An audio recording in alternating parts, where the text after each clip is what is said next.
I'm Mark Gagan and you're listening to the Voice of Insurance podcast, produced in association with Advantage Go. Pick and choose your own best-of-breed insurtech and data providers with Advantage Go's ecosystem. Today's guest is someone who is running a business that is moving so fast that every time he comes back on the show, we have an enormous amount to talk about. And this time is no different.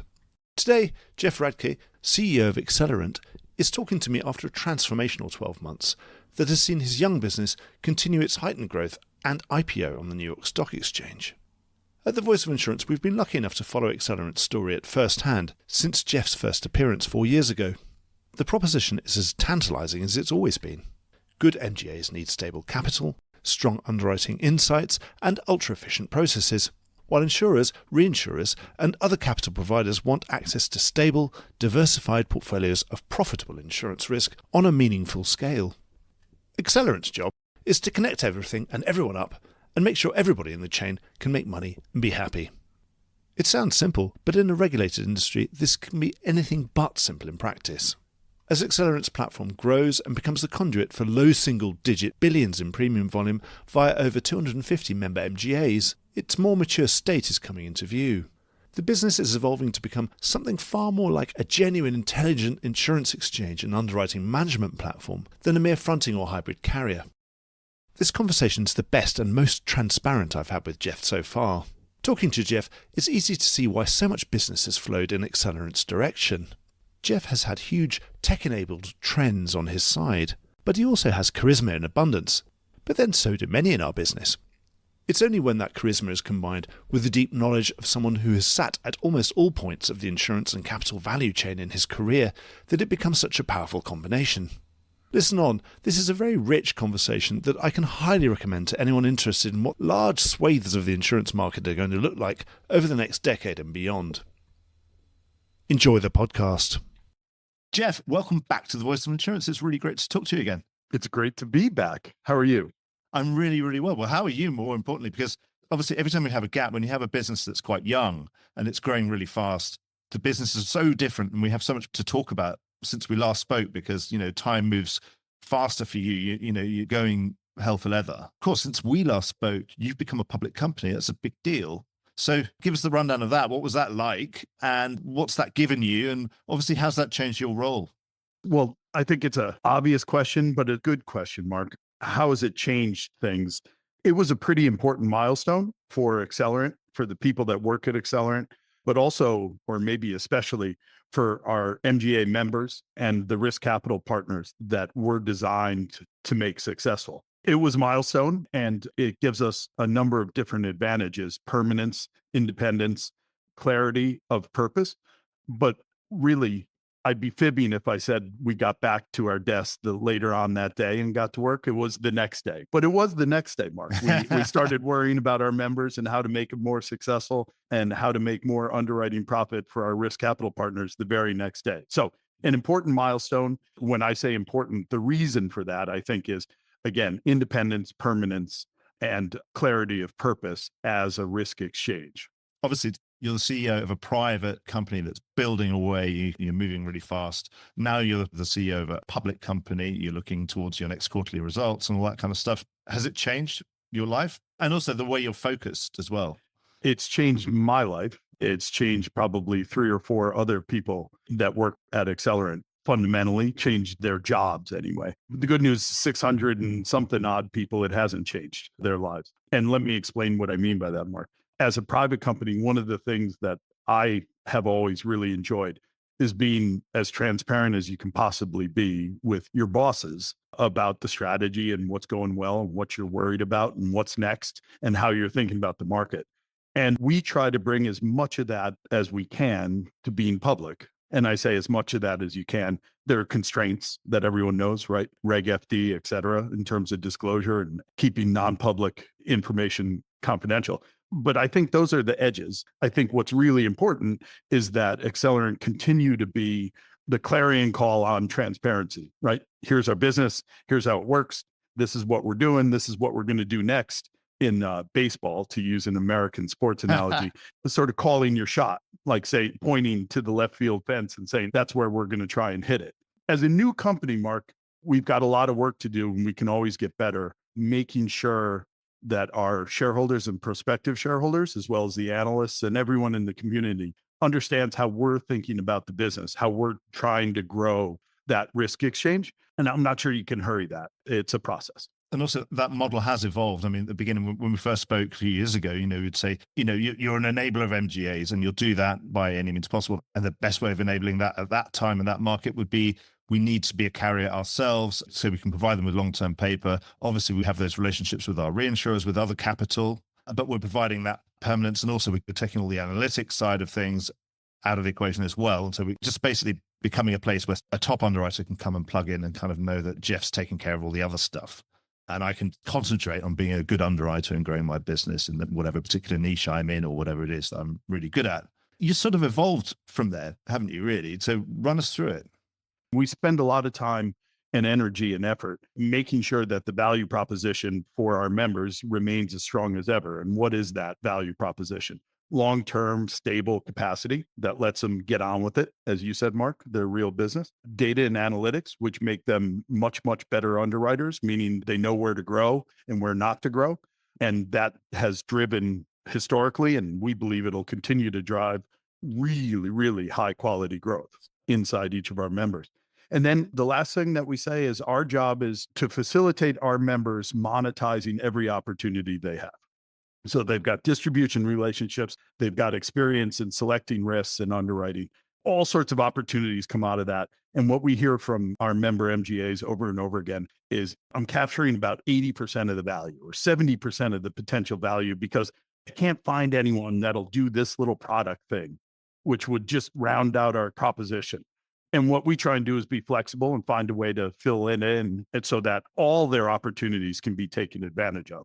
And then from the risk capital side, Mark, because we always have to remain balanced, we're taking this portfolio that's really, really diverse. You take that low loss ratio and that scale and that diversification, and that's what's really valuable to our risk capital partners, whether they're really big reinsurers that are trying to diversify away U.S. catastrophe risk or U.S. big liability risk, or whether they're institutional investors that are trying to diversify away from interest rate risk or stock market risk.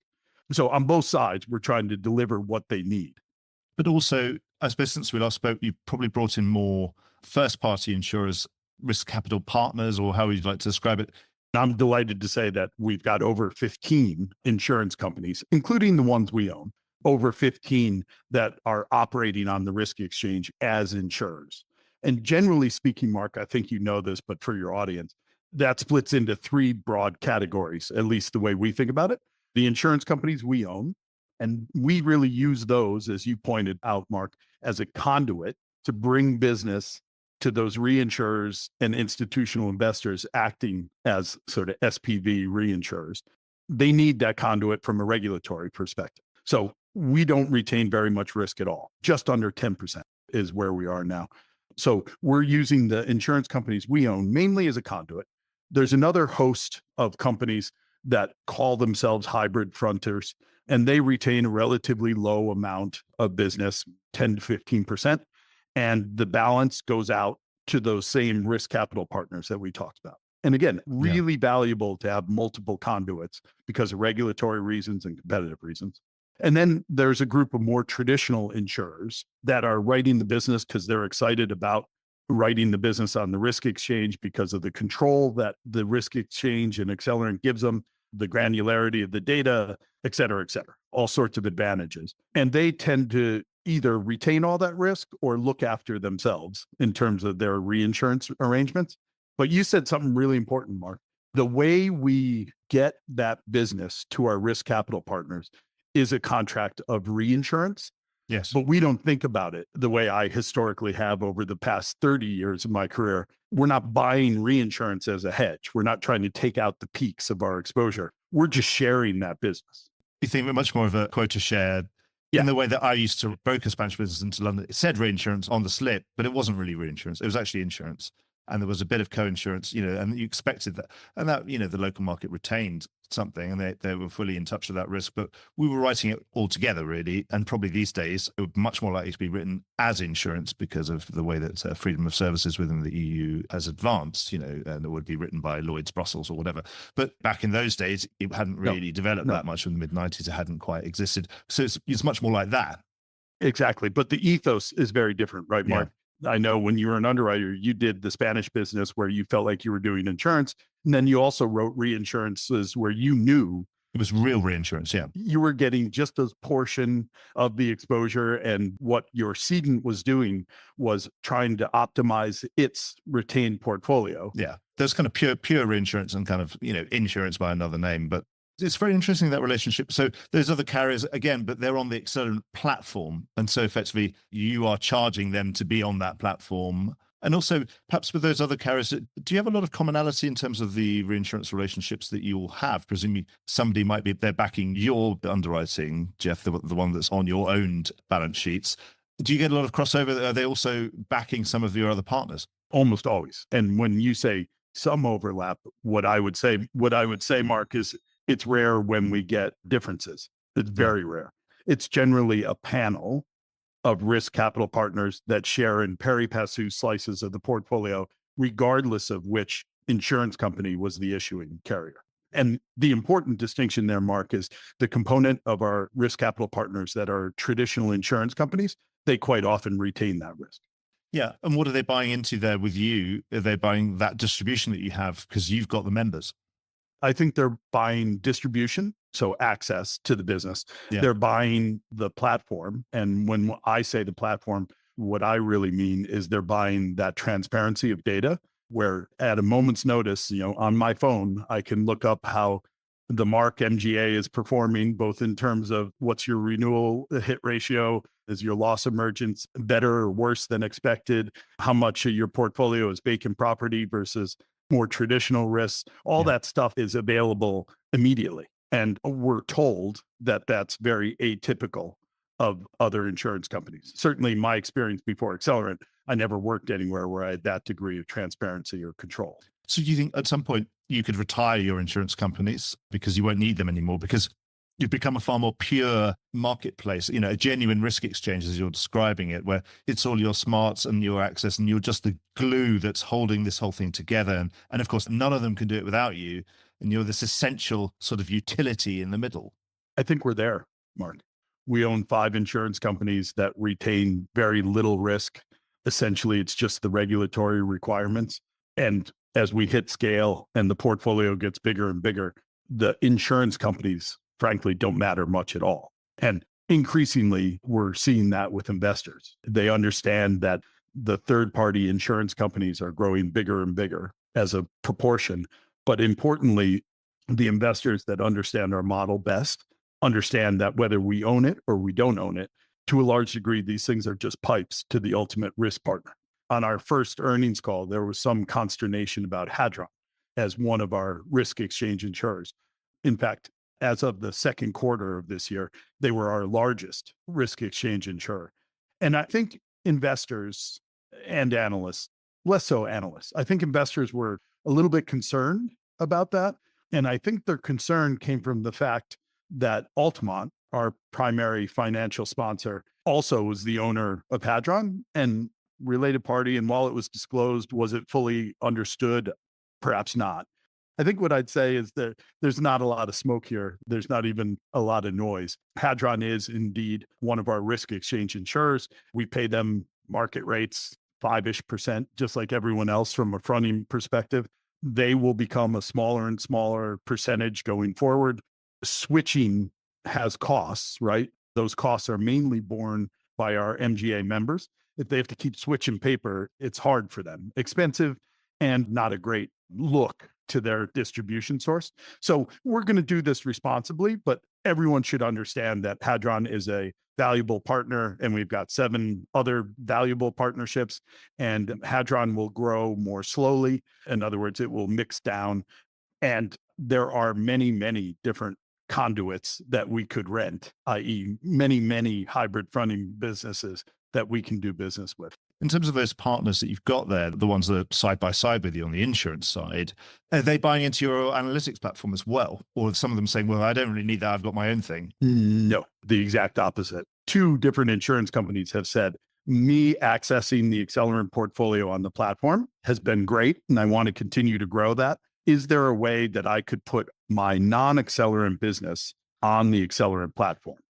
Right. Because it gives us such better control, et cetera, and all those good things that we talked about. So it goes the other way. People tend not to opt out of the platform. That's where you're adding the most value, I suppose. This is your real métier, isn't it? This is what you're really here for. Yeah, splitting up a value proposition is always difficult, right? So there's access, there's the analytics, and then there's the human expert service model. And all three, I think, are important. And then we've got regulatory reasons often why some things have to flow through one thing or another. Obviously, for example, if you don't have a license in that state or that territory, then fair enough. We know it's going to go. That's or right. somebody wants AA- paper, that's got to be AA-. And if you haven't got that, you haven't got that. And then obviously wouldn't expect one of your own in-house insurers to have a AA-, for example. But is there any other logic as to which path risk takes through the exchange?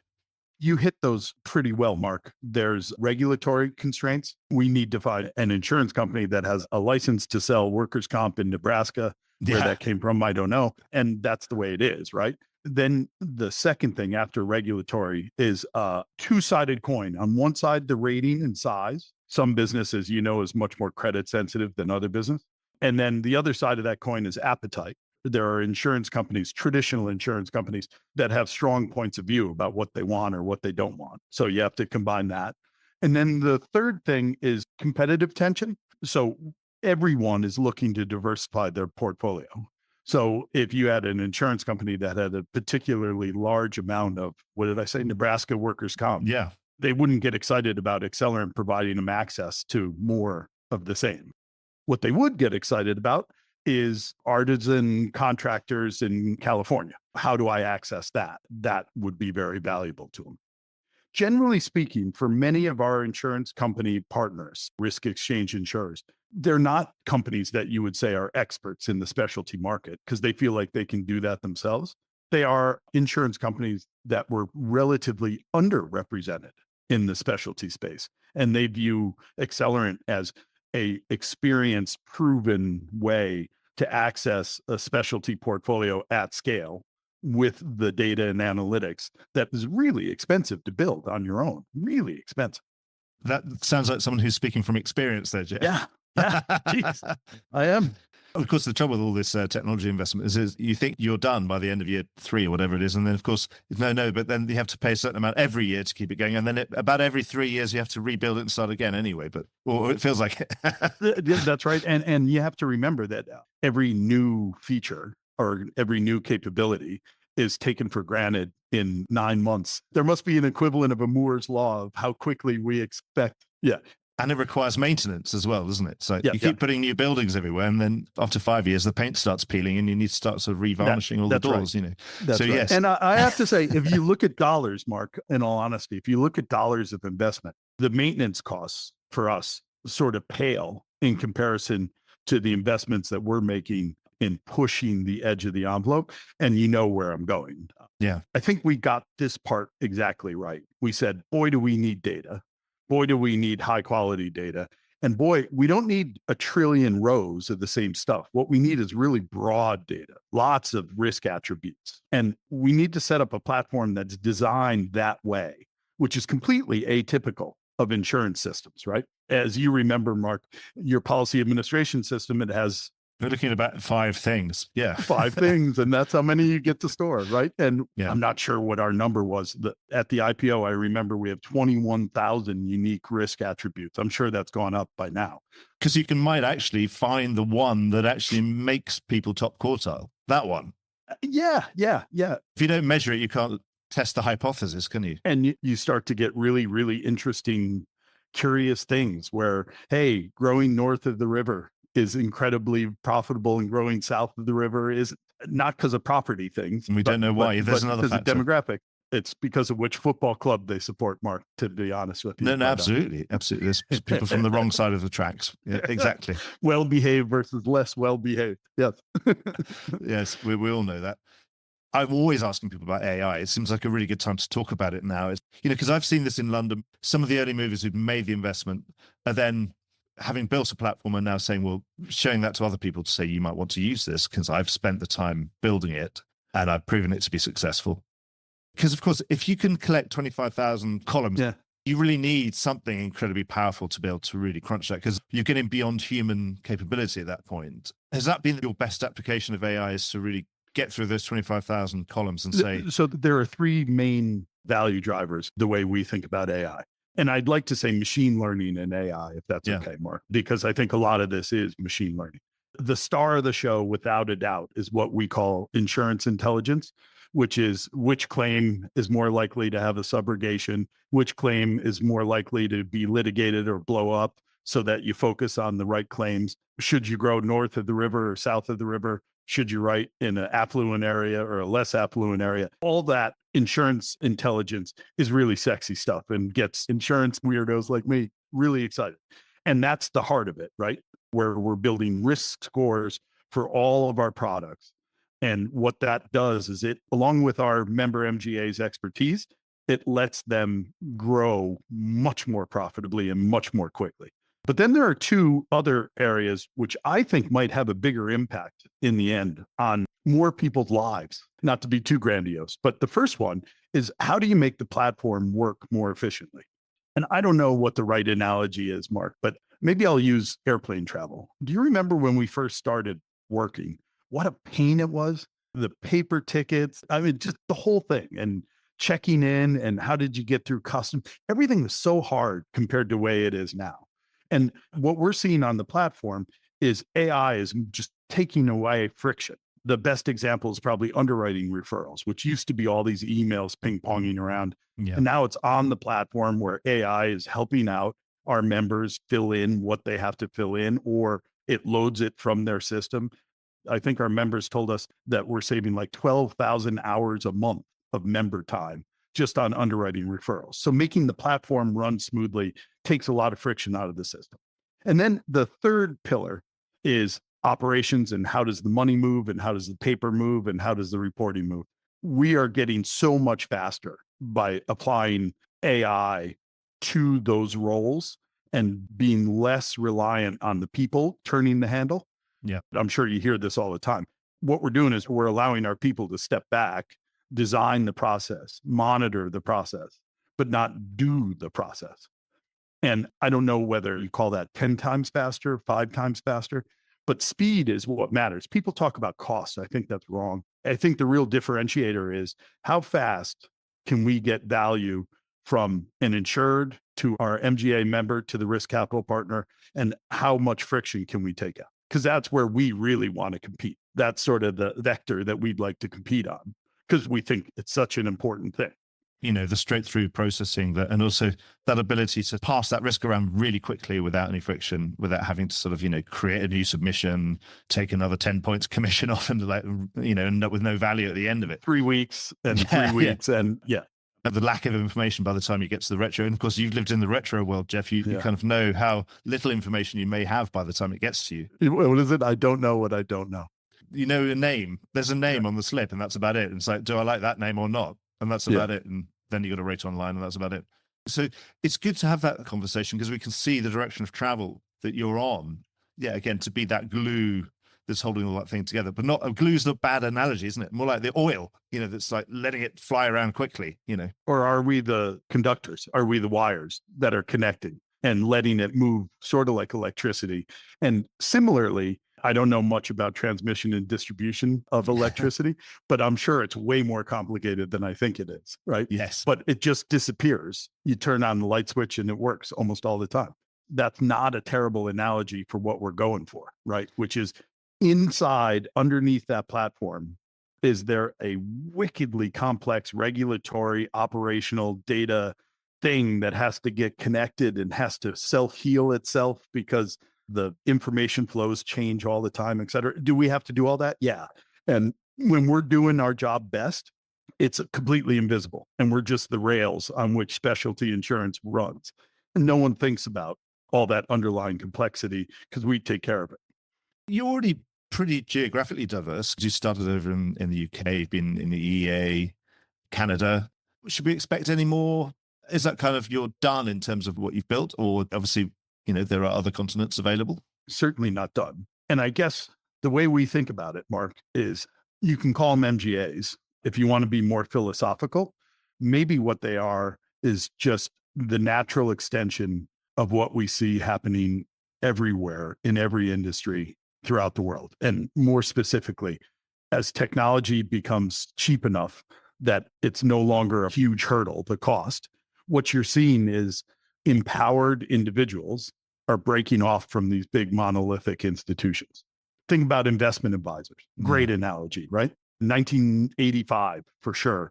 They were all tied to the big banks, the big institutions, because they had all the product. Now that's been completely disaggregated, right? And you've got individuals with relationships helping people pick the right investment strategies and investment products for them. We are such big believers that that specialty underwriter inside, call it an MGA, that doesn't really matter. What matters is it's a bet on the individual owner operator.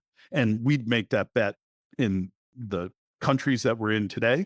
You know them as well as I do, Mark. Latin America, Australia, New Zealand, Asia, all these areas, I think we're going to continue to see the typical insurance setup disaggregate. And once it disaggregates, what the world needs, I'll be presumptuous enough to say, what the world really needs is a quick and efficient connection from capital to that risk expert. Yeah. You're talking to a podcaster, that 100 years ago, all journalists were effectively tied to a rich person who owned a printing press because it was very expensive technology and the distribution just to put newspapers around. You need big investment. Right. And now look, here I am. It's not a capital investment to become a podcaster. It's just it's a kind of leap of faith. It's more important the fact that I know you well enough to ask you to come on the show and you might say yes. And that's good. That's all I need. Whereas before I would have needed a printing press and everything else. And the analogies or the similar situations are everywhere. That's one of the reasons we're so excited about it is this isn't some tenuous idea like maybe this will work. We're seeing it across every country, across every industry. And what's peculiar, perhaps, is why did it take me and my colleagues so long to figure this out? It wasn't very long ago that every time you moved something through someone's hands, you had another paper file and another 10% cost and another 3 months delay before you even saw the premium. And that's just the way it used to be, right? It's absolutely true. We try to say out loud internally at Accelerant, we try to say when 3 years ago we couldn't have done this, almost always we're talking about technology, sometimes regulation, but technology. That's a really powerful statement. Like 3 years ago, this would have been impossible, what we just did. It gives you a sense of how fast the world is changing. Yeah, this is really interesting conversation, but I suppose we better get down to earth a little bit. And the great thing is obviously you can see so much through the platform. Of course, as the platform gets bigger, it's that virtuous circle. You get to see more and more. And now you're in the billions of dollars of premium coming through the platform. That's right. I mean, when I talk to everybody, the global specialty insurance market, things are coming off a very nice peak.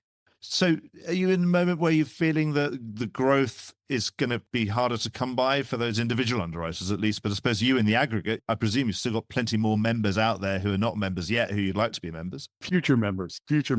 Absolutely. A couple of different things, Mark. Depending on the class of business, you're either seeing a very quick deceleration of rate increases. We tend not to write this business, but in the larger property, what I'm hearing is actually rate reductions. That tends not to be our portfolio business, but clearly the tailwind that we've had on rates is getting weaker.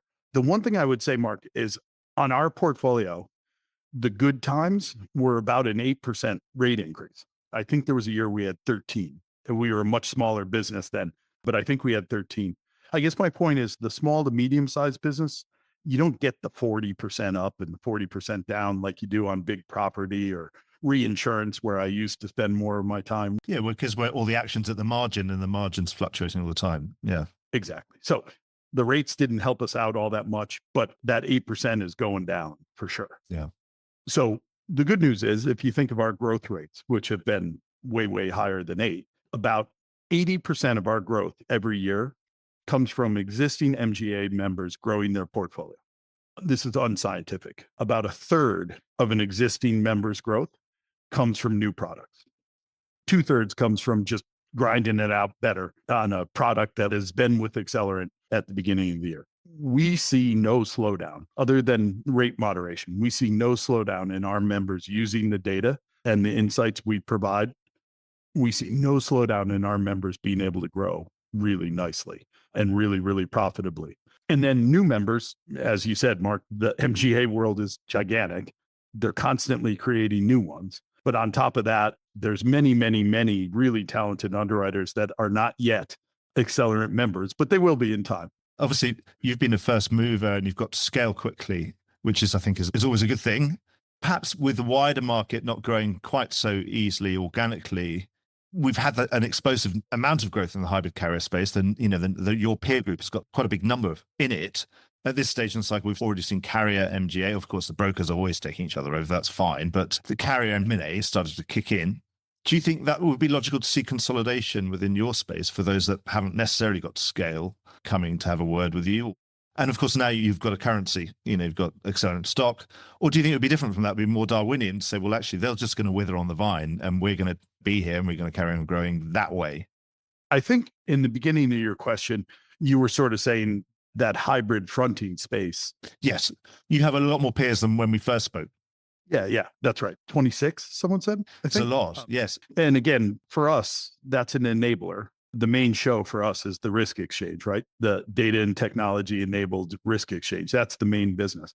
And I guess what I would say is I think the market needs quite a few hybrid front. I don't know whether 26, how could someone say 26 is clearly too many or too few? They're all getting business. They're all growing well. If you look at the statistics, and we do business with many of them. We utilize many of them to be that conduit to get the business to our risk capital partners. So I don't see us as an acquirer of those hybrid fronting balance sheets. Rather, I see us as an enabler of their business model, right? Because they're very, very useful to us in the whole risk exchange. Again, really critical function to get that business to those reinsurers and institutional investors. Yep. So it sounds like it's more evolutionary rather than, strategic. And I suppose if you acquired another carrier, it doesn't sound like you've got strategic logic to do that. So, well, I've already made all the investments in the technology. How would I ever integrate their version of that? Because it would be just probably incompatible.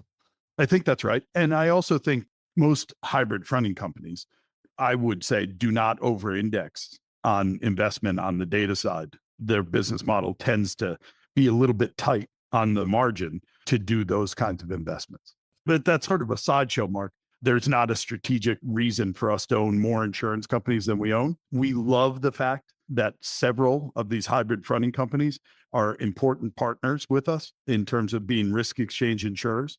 And business relationships are really important to us. So it's not that we swap in or out partners. That's not true. However, a hybrid fronting company is what it is. It's a conduit. Well, how's the wind blowing generally in terms of reinsurer appetite? Sometimes they're sort of sucking premium towards you. They're pulling that premium towards you. They're probably on the phone. Hey, Jeff, how can I get more? How can I have more income from you guys? This is great. I would like some more of it. I'm ready to take it, whatever you've got. At other times, of course, they're saying, we're kind of looking to offload a bit. We'll let you know kind of how we're feeling. How's that, their general appetite affecting the dynamics of the flow and also what somebody is expected to retain, for example? Sure. We've been incredibly fortunate in a number of ways. One of the most important ways is very early on, we had some foundational relationships that we started with risk capital partners, these professional reinsurers that are really, really powerful. Some of them have been nice enough to give us permission to use their name. So we have Allianz Re, we have QBE. These are really big, solid relationships for us. And what they have said to us pretty consistently throughout our whole existence, so 2020 to date, what they've said, Mark, is provided that the performance of the portfolio remains similar to what it has been, we will take what you will offer. And if you think about it, Mark, it's not catastrophe exposed, our portfolio, right? There are no big limits. It's this nice, smooth, low volatility book of business. It makes all the sense in the world for these big organizations to say, as much of it as you can send in, because there's no way you can send me enough of this ballast business to overwhelm the windstorm exposure I have in the US. So we'll take as much as you can give us, as long as it stays high quality. And the data and analytics are our job and our tool to make sure it stays really profitable and attractive. And I suppose you're sending them that business, and each incremental new dollar of premium you're sending them is really not incurring any capital charge, or very, very little. Very, very little. It's like a free ride, isn't it? A free hit, effectively. I mean, it's very capital efficient, shall we say? That they'd agree with. Free, probably not. There's no such thing as a free hit. We know that, but you know what I mean. It's pretty efficient, isn't it? Because you're giving them something very diversified. That's why the portfolio is so valuable, and that's why the risk capital is willing to pay us a fee to source, manage, and monitor that portfolio on their behalf, because it's valuable, because the profits are good, and it's even more valuable because the capital consumption is very low. And obviously, generally, do you think this is something that's going to play into your favor? I've seen some interesting analysis of the MGA sector. We know what we're like in insurance. When we see anything grow quickly, anyone with a grey beard will raise their eyebrow and say, well, let's just see how it goes. Yeah, so I've seen some analysis to say that some of the MGA sector hasn't necessarily outperformed on its underwriting, or certainly it hasn't done any better than the rest of the P&C industry. But I suppose your results are transparent. So do you think that's something that's going to play into your hands in terms of you keep your net loss ratio at 52, everyone's going to be happy, and you're able to do that. And if others aren't able to do that, then that business is going to have to find its way into your platform, because it's going to be the one that is supported. Because also, presumably, you have a better way of identifying what is the good business and what is the bad business. Yeah, that's the key. What we talk about quite a bit with our members is we're all price takers. The insurance landscape is fractured enough that we're all price takers. There's a market price and it's on offer, and you can either say yes or no. It's just you need to know when to say yes and when to say no. Yeah. Right. And the market price, by definition, is too much for half the risks and too little for half the risks. And the question is, can you more often than not figure out which camp this particular risk falls into? And how do you do that? You do that with experience and cunning and hard lessons that you learned. And our MGAs have all those things. But now they've got a new tool, which is some of those 21,000 unique risk attributes, giving them a clue about attributes that maybe aren't obvious to them. So we're really bullish that we're going to continue to be able to help our members select well and perform very well. To the extent that market loss ratios deteriorate, will our loss ratio deteriorate? Probably. Not as much, but probably. But also keep in mind, Mark, small to medium-sized business, the bad years aren't that bad. The good years aren't that good, by the way, right? You don't post a 30% loss ratio ever on our business, nor do you post a 40. But trying to get to like 65, that's pretty hard. Historically, that doesn't happen very often on the small to medium-sized business. Yeah, because there's such high numbers, you're moving very slowly. And the expenses are so high for the traditional industry that they can't compete it down. I worked somewhere where we did some cost analysis. One of these lean guys came in, and we figured out, fully loaded with all our vice presidents and all our assistant vice presidents, it cost $254 to mail a policy. Yeah, don't do that. You can't cut the price too much when it costs $254 to mail a policy. In the last 3 or 4 years, parallel to your growth, we've seen a real adoption, because people were pretty skeptical to start with, but a huge embracing of the portfolio underwriting, algorithmic underwriting, all sorts of things. Again, in similar sort of space as you. And it's been, amazing. We were talking about brokers facilitizing 30% of the portfolios without batting an eyelid. And again, and underwriters backing that and seeing the benefits, the cost benefits, the capital benefits of doing things in a more efficient way. And it doesn't mean you're not underwriting. You're still underwriting, you're just underwriting on a portfolio basis rather than individual risk basis. It's really interesting. That's right. That's kind of the advertising tagline for Accelerant's Risk Exchange, which is you don't need all that stuff. Yeah. Speaking to the industry, you spend 16% of premium on all this stuff and you don't need it. Removing those $254 mail checks that you have to.